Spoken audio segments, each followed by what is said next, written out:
Оказывается, в почве обитает Mycobacterium vaccae, которая, попадая в наш организм, очень активно стимулирует иммунную систему и оказывает влияние на эмоциональную сферу. Mycobacterium vaccae помогает справиться со стрессом. В ней содержится особый вид жира – гексадиценовая кислота. Когда клетки этой кислоты поглощаются иммунными клетками, они высвобождают липиды, которые связываются с рецептором стресса и останавливают воспалительный каскад. Нейроэндокринолог Кристофер Лоури связывает это с концепцией старых друзей. Человек сотнями тысяч лет эволюционировал вместе с микроорганизмами, живущими на Земле. Разрыв связи с ними приводит к аллергическим, психологическим и автоиммунным заболеваниям. Поэтому ковыряться в земле полезно для физического и психологического здоровья. Домашние растения, бонсай, грядка, прогулка на природе помогают победить стресс. Исследователи убеждены, что людям нужно проводить больше времени на даче, запачкавшись естественным образом. Это должно помочь сделать людям прививки от стресса в современной среде.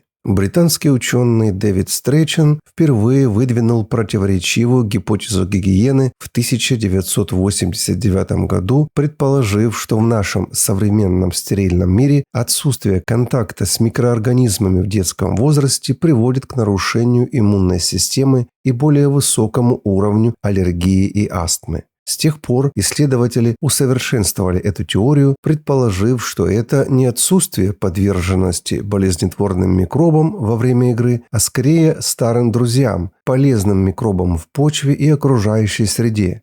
И это также влияет на психическое здоровье. Идея состоит в том, что поскольку люди ушли от ферм и сельского хозяйства, мы потеряли контакт с организмами, которые служили для регулирования нашей иммунной системы и подавления неуместного воспаления, сказал Лоури, который предпочитает фразы «гипотеза старых друзей» или «эффект фермы». Лоури опубликовал многочисленные исследования, демонстрирующие связь между воздействием здоровых бактерий и психическим здоровьем.